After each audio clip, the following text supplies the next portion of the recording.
महाराष्ट्र में पिछले कुछ दिनों से लगातार हो रहे महापुरुषों के अपमान के विरोध में आज नागपुर के इंदिरा चौक से विधान परिषद पर बहुजन समाज पार्टी की ओर से जन आक्रोश मोर्चा निकाला गया, जिसमें राज्यपाल भगत सिंह कोश्यारी को महाराष्ट्र से बाहर निकालने और बीजेपी के नेताओं पर उचित कार्रवाई करने की मांग की गई।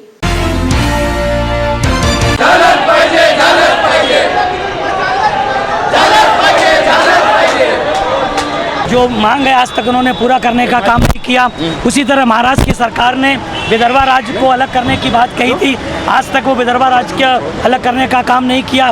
उसी तरह से ये मनुवादी मानसिकता की सरकार ने बाबा साहब को जो उद्यान मिला था उसको इन्होंने गलत हाथों में देने का काम किया, उसको मांग। उसी तरह से भारतीय जनता पार्टी के मंत्री ने किस तरह से बाबा साहब का अपमान किया है।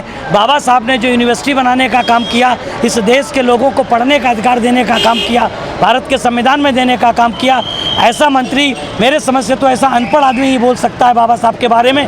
पूरी देश नहीं, पूरे दुनिया हमारे महामसीहा बाबा साहब के बारे में अच्छा बोलने का काम करते हैं। देश के प्रधानमंत्री जी बाबा साहब के जन्मदिन पे परिनिर्वाण दिवस पर पुष्प अर्पित करके बाबा साहब का नाम लेने का काम करते हैं। उन्हीं का मंत्री बाबा साहब का अपमान करने का काम करता है। इसलिए बहुजन समाज पार्टी ऐसे मंत्री को बर्खास्त करने की पुरजोर मांग करती है।